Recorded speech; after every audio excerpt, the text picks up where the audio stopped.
Hoje o nosso tema é a lei mosaica e Jesus Cristo e o Consolador, né? Mas voltando para a lei mosaica, o Júlio vai falar um pouco. Vamos fazer oração, que Deus nos abençoe no dia de hoje, que o Mestre Jesus nos conduza e que a espiritualidade maior possa nos intuir cada vez mais. Que assim seja, graças a Deus. Em Mateus capítulo 4, versículo 17, diz assim: não julgueis quem vim abolir a lei, os profetas. Não vim para os abolir, mas sim para levá-los à perfeição.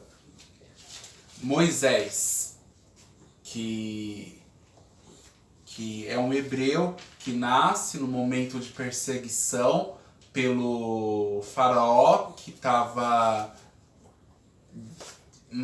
assassinando as crianças para que não proliferasse e tornasse um poder político. Então a irmã de Moisés decide colocar no rio Nilo, e a irmã do faraó acolhe. Moisés é adotado, cresce e se desenvolve. Então ele percebe que é um hebreu, ele se sente chamado por Deus, vai para o deserto. Eis que a sarça no Antigo Testamento, no Êxodo, conversa com Moisés. E Moisés pergunta: que Deus é este? E Deus responde: eu sou o que sou.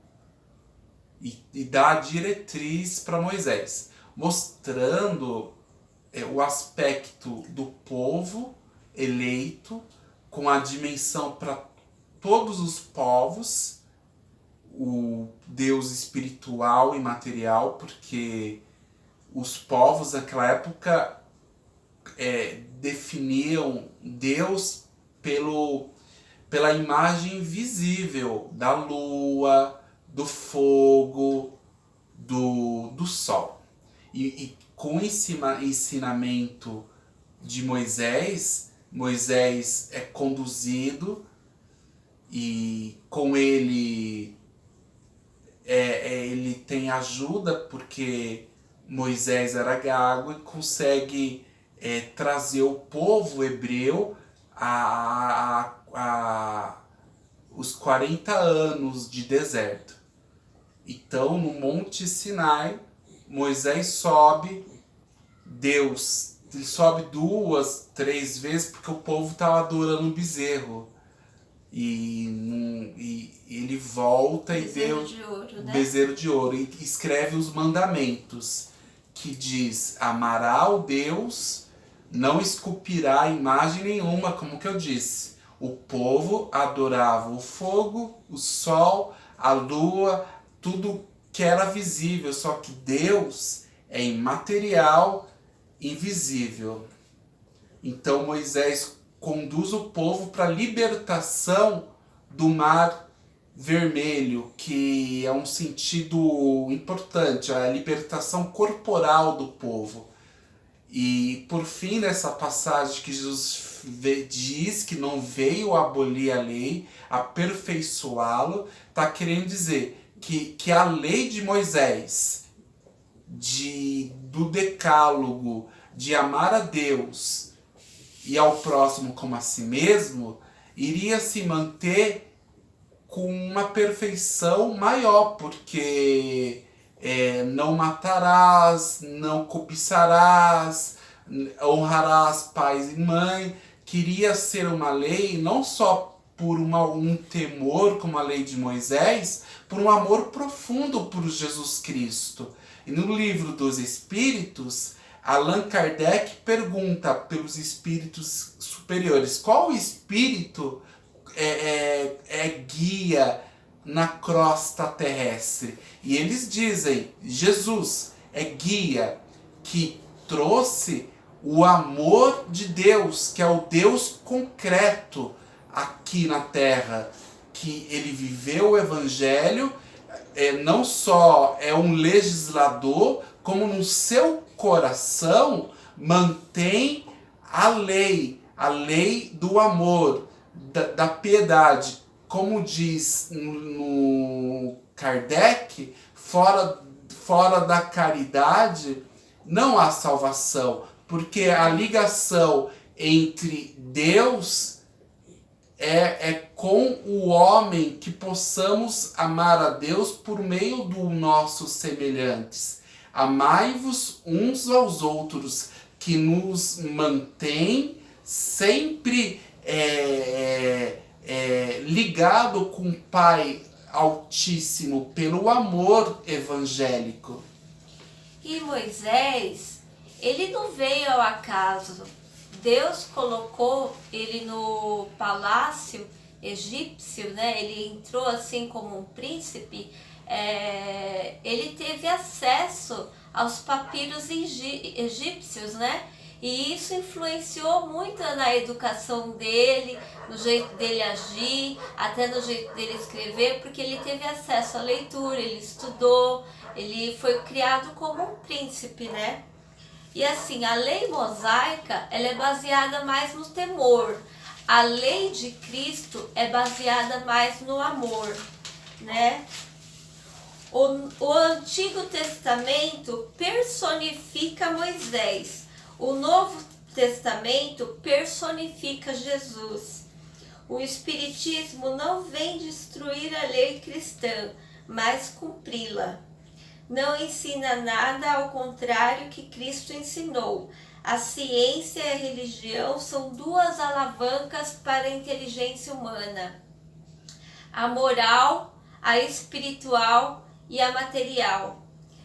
Tendo o mesmo princípio, o espiritismo, né? A filosofia e a ciência. Então, assim, o espiritismo, ele se torna de caráter filosófico, até porque Allan Kardec, ele utiliza-se da dialética de Marx, né? A tese, a antítese e a síntese. Assim, ele se baseia nisso. O que seria a tese?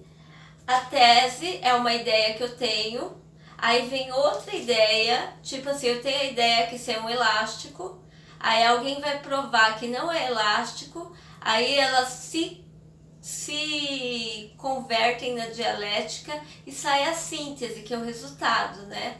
E o Allan Kardec, ele não escreveu o livro dos Espíritos assim, ao acaso dele, não. Por mais que ele fosse inteligente, ele fez uma experiência científica, por exemplo, recebendo cartas e psicografias do mundo todo, estudando muito para poder criar o Pentateuco.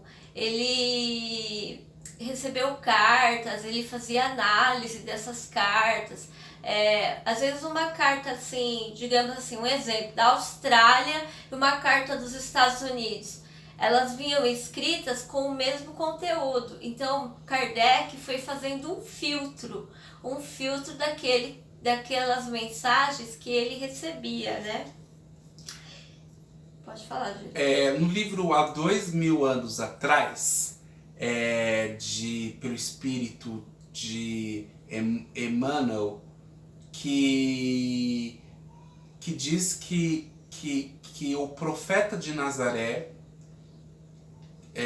no largo de Tiberíades, era uma grande maravilha o povo, que se alegrava a ver a bênção de Deus. Assim como Lívia, a esposa de Públio, ela viu que ele era a luz de amor que animava o povo, e ela se converteu ao cristianismo, e Jesus sofreu toda aquela barbaridade, sua morte cruel, e ela, por ser patrícia,